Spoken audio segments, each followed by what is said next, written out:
The Man Who Mistook His Wife for a Hat by Sir Oliver Sacks. Phantoms. A phantom, in the sense that neurologists use, is a persistent image or memory of part of the body, usually a limb, for months or years after its loss. Known in antiquity, phantoms were described and explored in great detail by the great American neurologist Silas Weir Mitchell during and following the Civil War. Weir Mitchell described several sorts of phantoms, some strangely ghost-like and unreal. These were the ones called sensory ghosts. Some, compellingly, even dangerously, lifelike and real. Some, intensely painful. Others, most quite painless. Some photographically exact, like replicas or facsimiles of the lost limb. Others, grotesquely foreshortened or distorted. As well as negative phantoms, or phantoms of absence. He also indicated clearly that such body image disorders, the term was only introduced by Henry Head 50 years later, might be influenced by either central factors, stimulation, or damage to the sensory cortex, especially that of the parietal lobes, or peripheral ones, the condition of the nerve stump, or neuromas, nerve damage, nerve block, or nerve stimulation, disturbances in the spinal nerve root or sensory tract in the cord. I have been particularly interested myself in these peripheral determinants. The following pieces, extremely short, almost anecdotal, come from the Clinical Cure section of the British Medical Journal. Phantom finger. A sailor accidentally cut off his right index finger. For 40 years afterwards he was plagued by an intrusive phantom of the finger, rigidly extended as it was when cut off. Whenever he moved his hand towards his face, for example, to eat or to scratch his nose, he was afraid this phantom finger would poke his eye out. He knew this would be impossible, but the feeling was irresistible. He then developed severe sensory diabetic neuropathy and lost all sensation of even having any fingers. The phantom finger disappeared too. It's well known that a central pathological disorder such as sensory stroke can cure a phantom. How often does a peripheral pathological disorder have the same effect? Disappearing phantom limbs. All amputees and all who work with them know that a phantom limb is essential if an artificial limb is to be used. Dr. Michael Kramer is right. Its value to amputee is enormous. I'm quite certain that no amputee with an artificial lower limb can walk on it satisfactorily until the body image, in other words, the phantom, is incorporated into it. Thus, the disappearance of a phantom might be disastrous, and its recovery, its reanimation, a matter of urgency. This may be affected in all sorts of ways. Weir Mitchell describes how the Faradayization of the brachial plexus, a phantom hand, missing for 25 years, was suddenly resurrected. One such patient under my care describes how he must walk up his phantom in the mornings. First, he flexes the thigh stump towards him, and then he slaps it sharply, like a baby bottom, several times. On the fifth or sixth slap, the phantom suddenly shoots forth, rekindled, fulgurated by the peripheral stimulus. Only then can he put in his prosthesis and walk. What other odd methods, one wonders, are used by amputees? Positional phantoms. A patient, Charles D., was referred to it by stumbling, falls, and vertigo. There had been unfounded suspicion of labyrinthine disorder. It was evident on closer questioning that what he experienced was not vertigo at all, but a flutter of ever-changing positional illusions.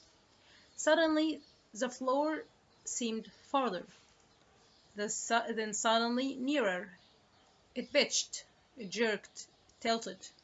In his own words, like a ship in heavy seas. In consequence, he found himself lurching and pitching. Unless he looked down at his feet, vision was necessary to show him the true position of his feet in the floor. Feel had become grossly unstable and misleading, but sometimes even vision was overwhelmed by feel, so that the floor and his feet looked frightened and shifting. We soon ascertained that he was suffering from the acute onset of tabes and, in consequence of dorsal root involvement, from a sort of sensory delirium of rapidly fluctuating proprioceptive illusions. Everyone is familiar with the classical end stage of tabes, in which there may be virtual proprioceptive blindness for the legs. Have readers encountered this intermediate stage of positional phantoms or illusions due to an acute and irreversible tabic delirium?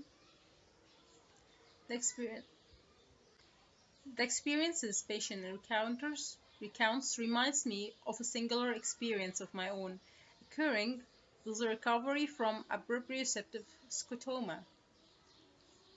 This was described in A Leg to Stand On as follows. I was infinitely unsteady, and had to gaze down. There and then I perceived the source of commotion. The source was my leg, or rather that thing, that featureless cylinder of chalk which served as my leg, that chalky white abstraction of a leg.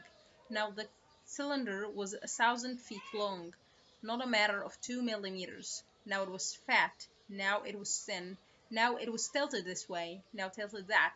It was constantly changing in size and shape, in position and angle, the changes occurring 5 or 4 times a second. The extent of transformation and change was immense. There could be a thousandfold switch between successive frames.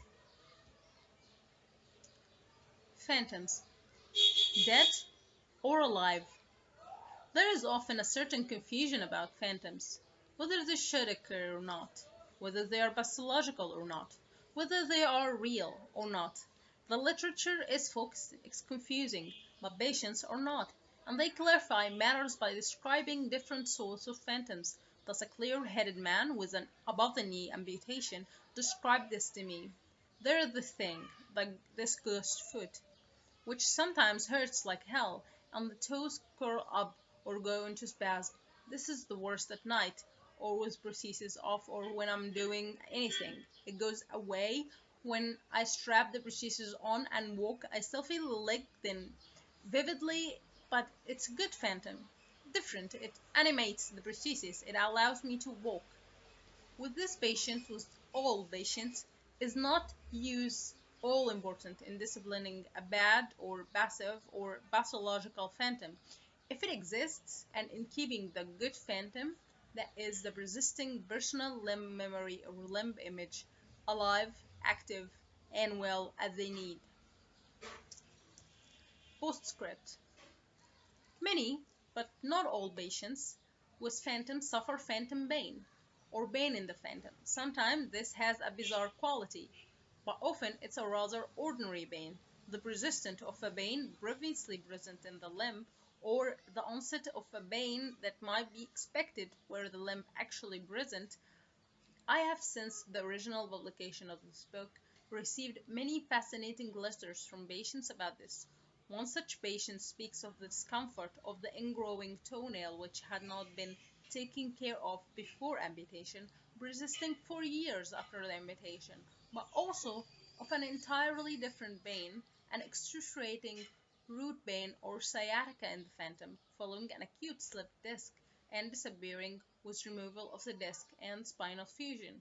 Such problems, not at all uncommon, are in no sense imaginary, and may indeed be investigated by neurophysiological means.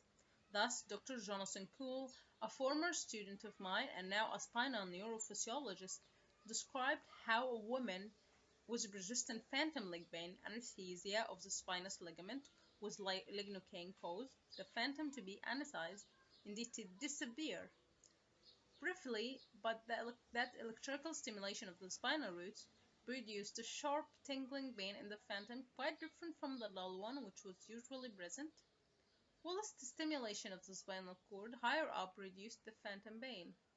Personal communication.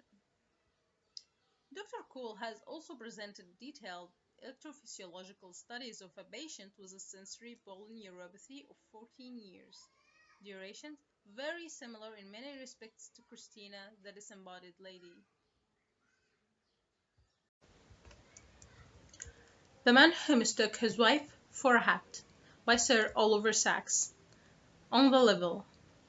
It's 9 years now since I met Mr. McGregor in the neurology clinic off Street Dunstan's, an old people's home where I once worked, but I remember him, I see him as if it were yesterday. What's the problem? I asked as he tilted in. Problem? No problem. None that I know of, but others keep telling me I lean to the side. You're like the Leaning Tower of Pisa, as you say. A bit more tilt and you'll topple right over. But you don't feel any tilt? I feel fine. I don't know what they mean. How could I be tilted without knowing I was? It sounds a queer business, I agreed.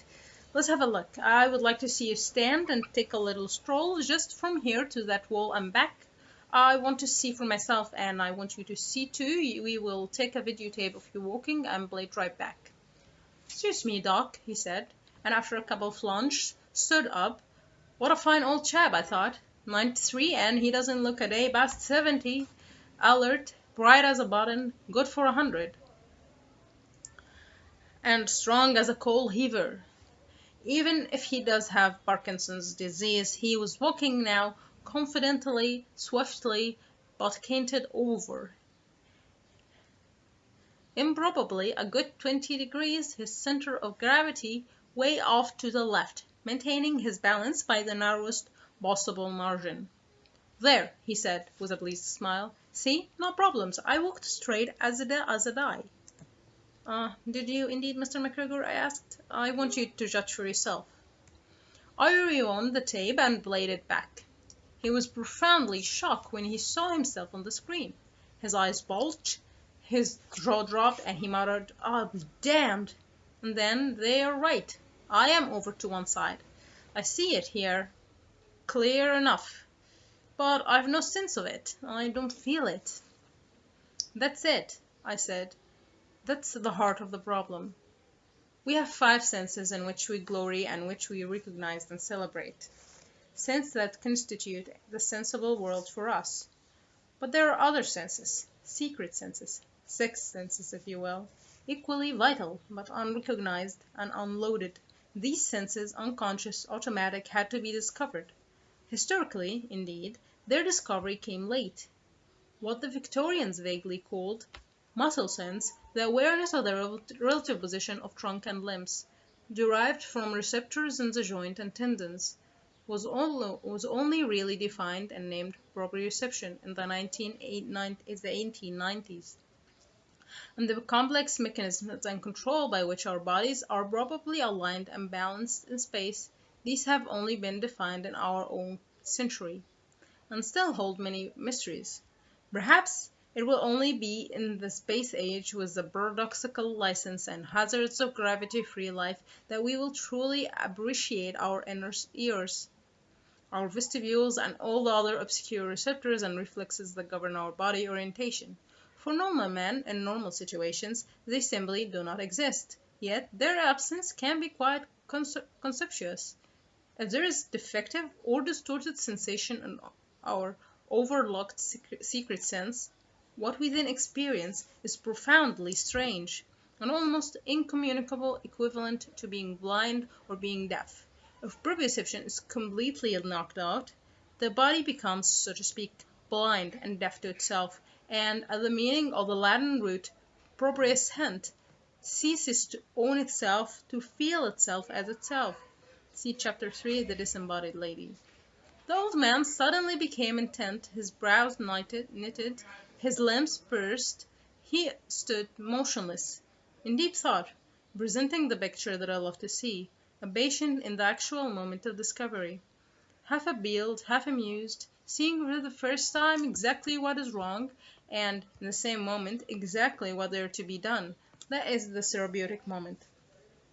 Let me think, he murmured to himself, drawing his shaggy white brows down over his eyes and emphasizing each point with his powerful, gnarled hands.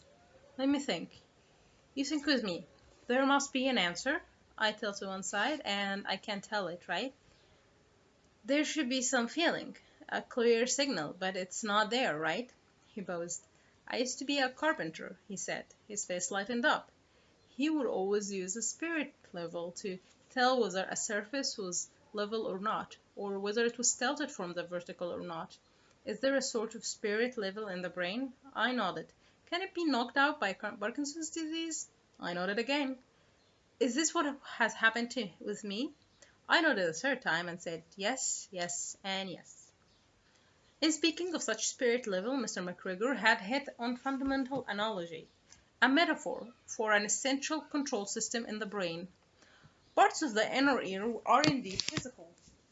Literally, the levels, the labyrinth consistence of semicircular canals containing liquid whose motion is continually monitored, but it was not these as such that were essentially at fault. Rather, it was his ability to use his balance organs in conjugation with the body's sense of itself and with its visual picture of the world. Mr. McGregor's homely symbol applies not just to the labyrinth but also to the complex integration of three secret senses: the labyrinth, the proprioception, and the visual. It's a synthesis that is embedded in Parkinsonism.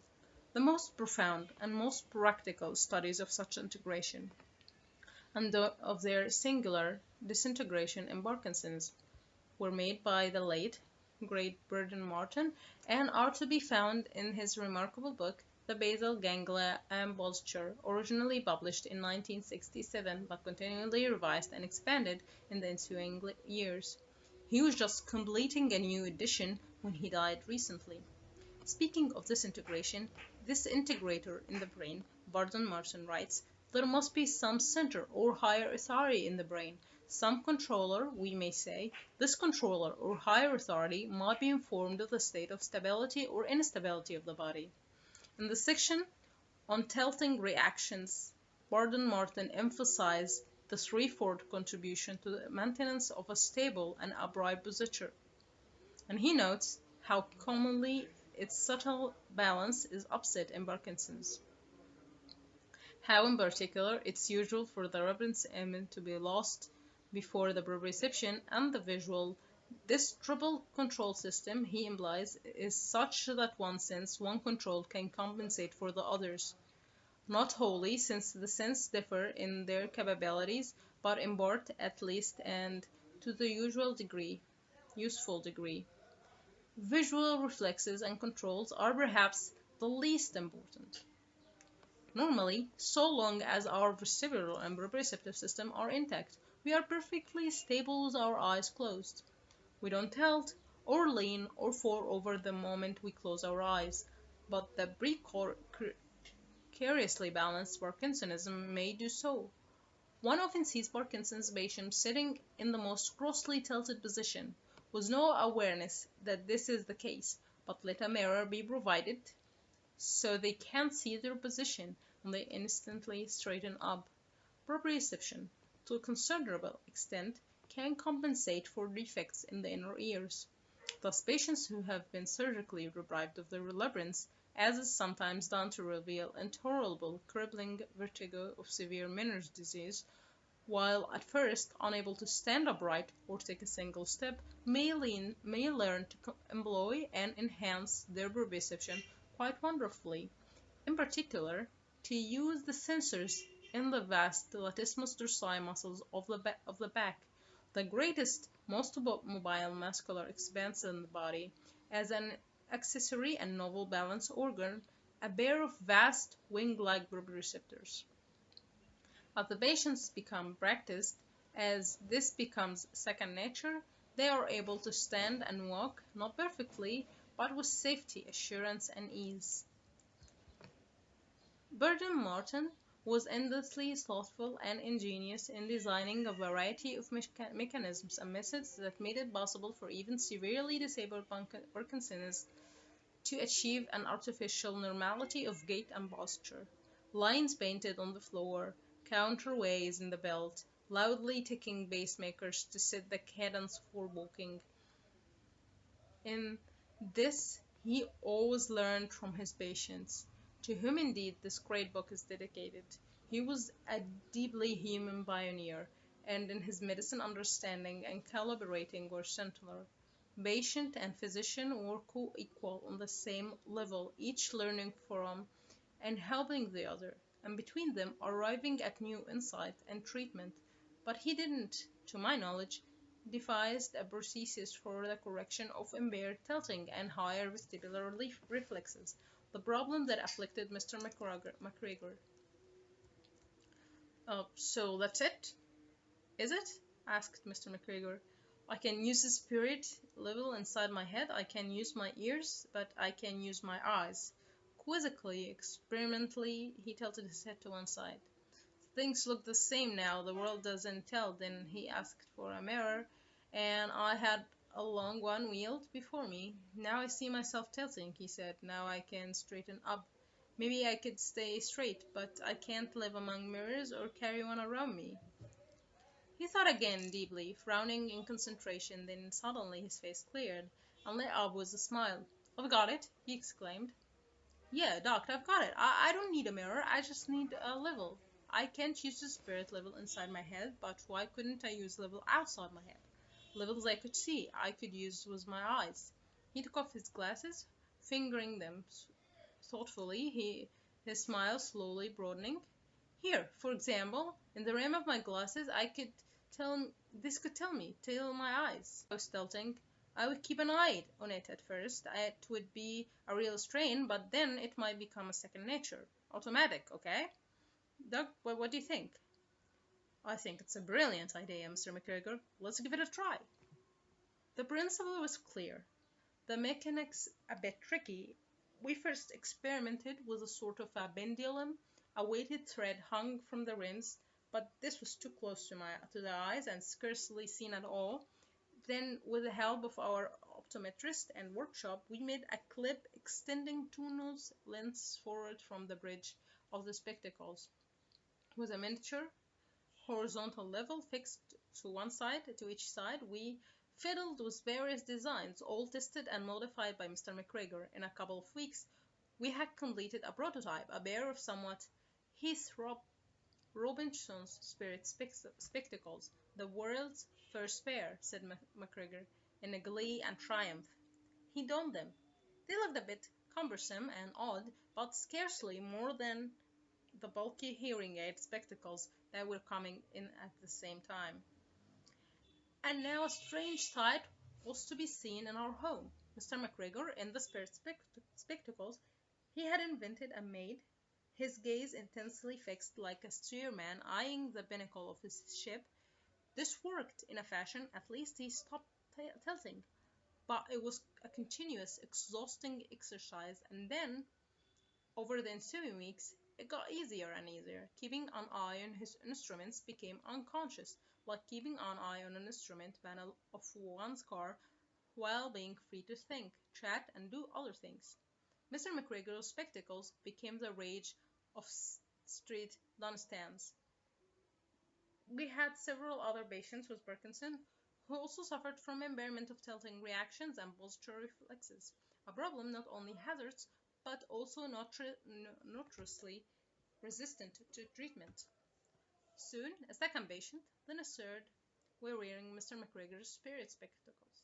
Now, like him, could walk upright on the level.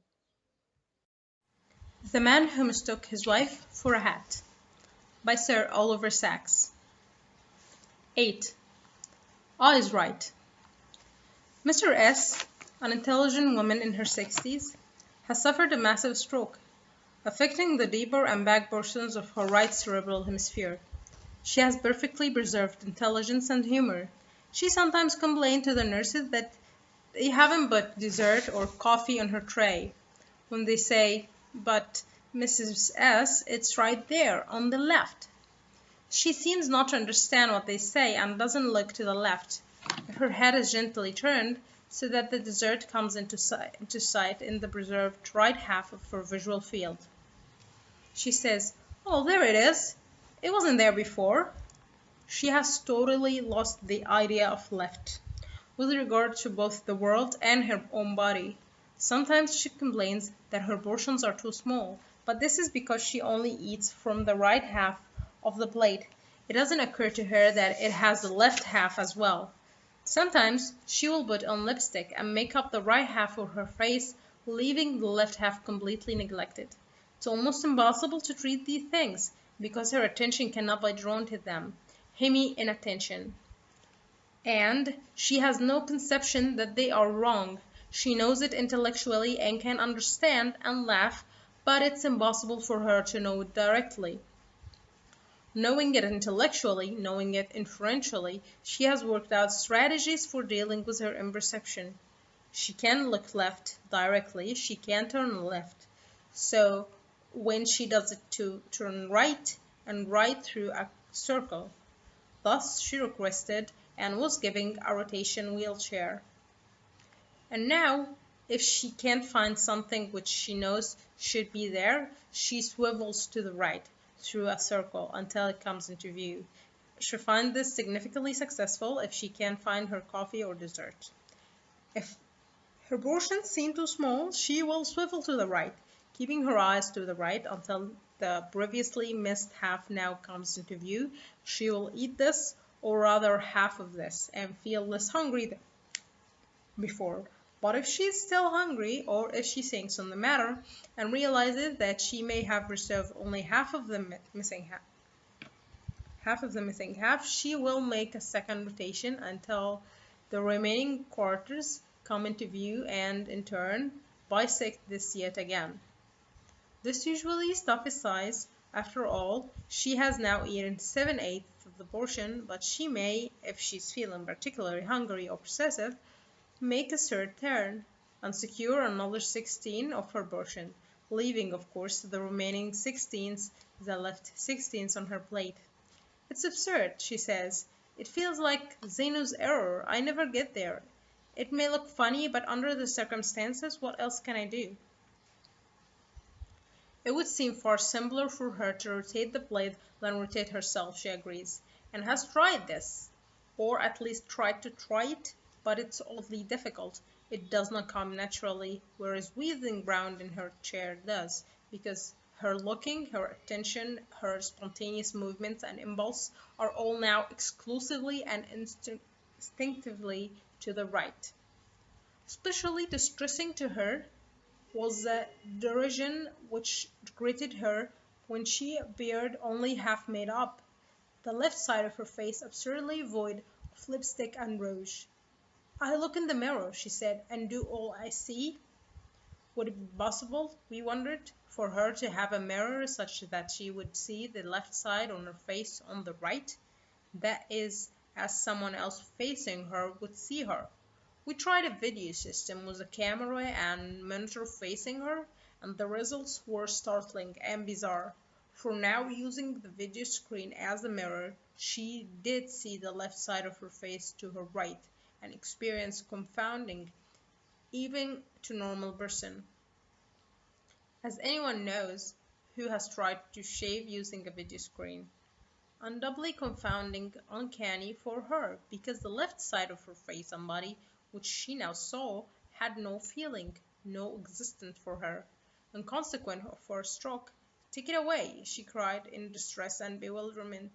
So we didn't explore the matter further. This is Betty because, as R.L. Gregory also wonders, there might be much promise in such forms of video feedback for such patients with hemi-inattention and left hemifield extinction. The matter is so physically, indeed metaphysically, confusing that only experiment can decide. Postscript.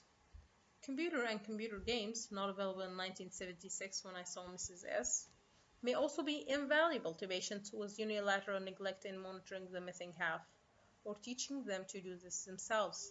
I have recently, 1986, made a short film of this. I couldn't make reference in the original edition of the book to a very important book which come out almost simultaneously, Principles of Behavior Neurology, Philadelphia, 1985, edited by Mr. Marshall Muslim. I cannot forbear quoting Muslim's eloquent formulation of neglect. When the neglect is severe, the patient may behave almost if one half of the universe had abruptly ceased to exist in any meaningful form. Patients with unilateral neglect behave not only as if nothing were actually happening in the left hemispace, but also as if nothing of any importance could be expected to occur there. The Man Who Mistook His Wife for a Hat by Sir Oliver Sacks. 9. The President's Speech. What was going on? A roar of laughter from the aphasia ward just as the President's speech was coming on, and they had all been so eager to hear the President speaking. There he was, the old charmer, the actor, with his practised rhetoric, his historianism, his emotional appeal, and all the patients were convulsed with laughter. Well, not at all. Some looked bewildered, some looked outraged, one or two looked apprehensive, but most looked amused. The President was, as always, moving, but he was moving them, apparently mainly to laughter. What could they be thinking? Were they failing to understand him, or did they perhaps understand him too well? It was often said of these patients who, though intelligent, had the severest receptive or global aphasia, rendering them incapable of understanding words as such, that they none the least understood most of what was said to them. Their friends, their relatives, the nurse who knew them well, could hardly believe sometimes that they were aphasic. This was because, when addressed naturally, they grasped some or most of the meaning, and one does speak naturally. Thus, to demonstrate their aphasia, one had to go to extraordinary lengths as the neurologist, to speak and behave unnaturally, to remove all the extra verbal cues, tone of voice, intonation, suggestive emphasis or inflection, as well as all visual cues. One's expressions, one's gestures, one's entire, largely unconscious personal repertoire and posture.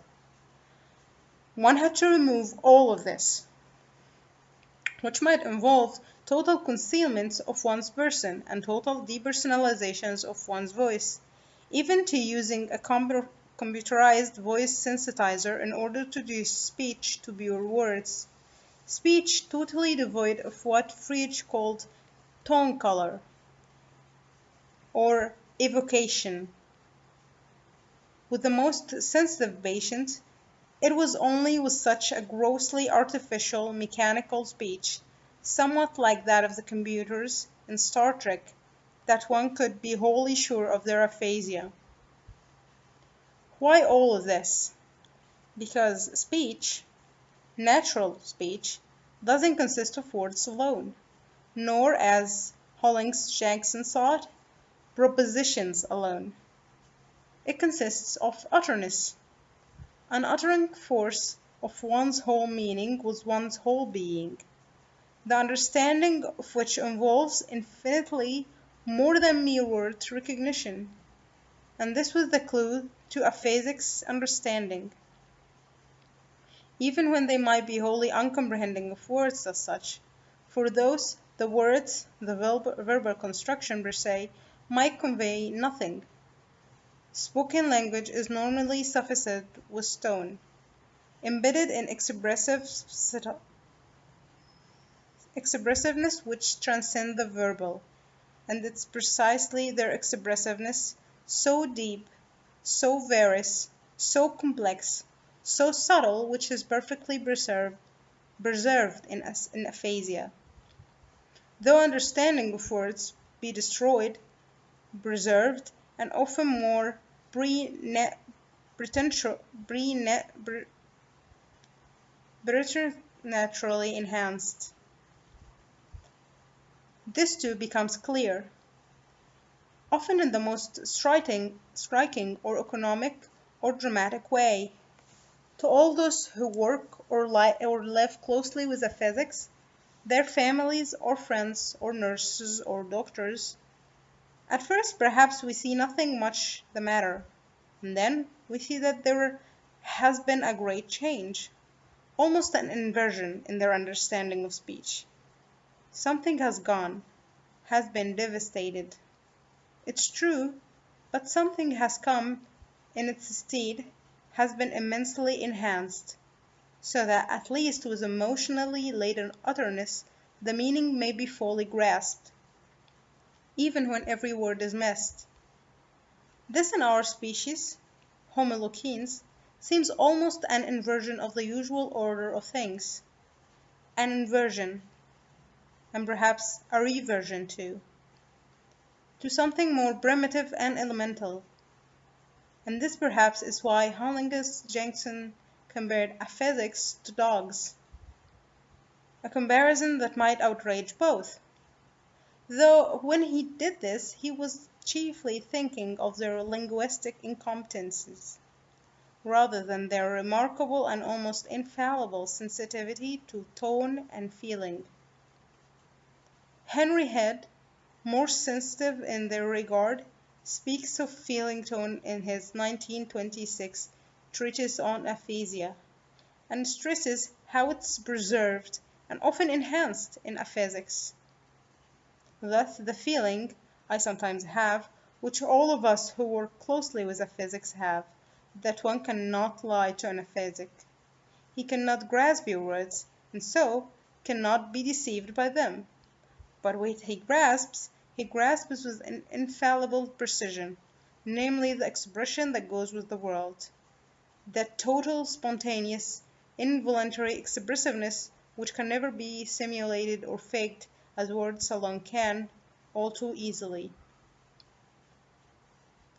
We recognize this with dogs, and often use them for this purpose, to pick up falsehood, or malice, or equivocal intentions, to tell us who can be trusted, who is integral, who makes sense, when we, so spectacle to words, cannot trust our own instincts. And what dogs can do here, physics do too, and at a human and immeasurable superior level.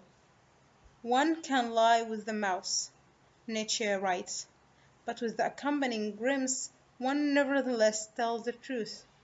To such a grimace, to any falsity or impropriety in bodily appearance or posture, physics are preternaturally sensitive, and if they can't see one, this is especially true of our blind physics. They have an infallible ear for every vocal nuance, the tone, the rhythm, the cadence, the music, the subtlest modulation, inflections, annotations, which can give or remove verisimilitude to or from a man's voice. In this, then, lies their power of understanding without words, what is authentic or inauthentic. Thus it was the grimaces, the histrionisms, the false gestures, and above all, the false tones and cadence of the voice, which range for these worldless but immensely sensitive patients. It was to those, for them, most glaring, even grotesque, incongruities and improprieties that my aphasic patients responded, undeceived and undecipherable by words. Feeling tone is a favorite term of Head's, which he uses in regard not only to aphasia but to the effective quality of sensation, as it may be altered by thalamic or peripheral disorders. Our impression, indeed, is that head is continually half unconsciously drawn towards the exploration of feeling tone, towards, so to speak, a neurology of feeling tone, in contrast or complementary to a classical neurology of proposition and processes. It is incidentally a common term in the USA, at least among blacks in the South, a common, earthly, and indispensable term. You see, there is such a thing as a feeling tone, and if you don't have this, baby, you've had it. Cited by Stutz Trickle as epigraph to his 1967 Oral History, Division Street, America. This is why they laughed at the President's speech. If one can't lie to a physician, in view of his special sensitivity to expression and tone, how is it, we might ask with patience, if there are such, who lack any sense of expression and tone, while preserving unchanged their comprehension of words, patients of an exactly opposite kind? We have a number of such patients. Also, on the physic word, although technically they don't have aphasia, but instead a form of agnosia, in particular so-called tonal agnosia. For such patients, typically the expressive quality of voices disappear. Their tone, their timbre, their feeling, their entire character, while words and grammatical constructions are perfectly understood. Such tonal agnosias or abrosadias are associated with words of the right temporal lobe of the brain, where the aphasias goes with disorders of the left temporal lobe. Among the patients with tonal agnosia on our aphasia ward, who also listened to the President's speech, was Emily D., with a glioma in her right temporal lobe, a former English teacher, and poetess for some repartee, with an exceptional feeling for language, and strong powers of analysis and expression. Emily D. was able to articulate the opposite situation, how the President's speech sounded to someone with tonal agnosia. Emily D. could no longer tell if a voice was angry, cheerful, sad, whatever. Since voices now lacked expression, she had to look at people's faces, their postures, and movement when they talked, and found herself doing so with a care and intensity she had never shown before. But this, it so happened, was also limited because she had a malignant glaucoma and was rapidly losing her sight too. What she then found she had to do was to pay extreme attention to exactness of words and word use, and to insist that those around her did just the same. She could less and less follow loose speech or slang, speech of an elusive or emotional kind, and more required of her interlocutors that they speak prose, proper words in proper places. Prose, she found, might compensate in some degree for lack of perceived tone or feeling. In this way she was able to perceive, even enhance, the use of expressive speech, in which the meaning was wholly given by the apt choice and reference of words.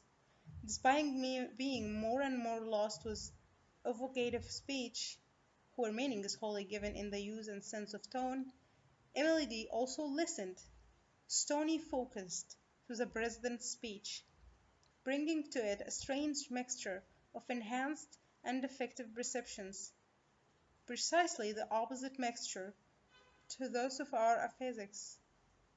It didn't move her. No speech now moved her, and all that was evocative, genuine, or false completely passed her by. Deprived of emotional reaction, was she taken like the rest of us, transported or taken in? By no means. He is not cognate, she said. He does not speak good prose. His word use is improper. Either he's brain damaged or he has something to conceal. Thus the president's speech didn't work for Emily D either, due to her enhanced sense of formal language use, proprietary as prose, any more than it worked for our physics, with their word deafness but enhanced sense of tone. Here then was the paradox of the president's speech. We normals aided, doubtless, by our wish to be fooled, were indeed well and truly fooled.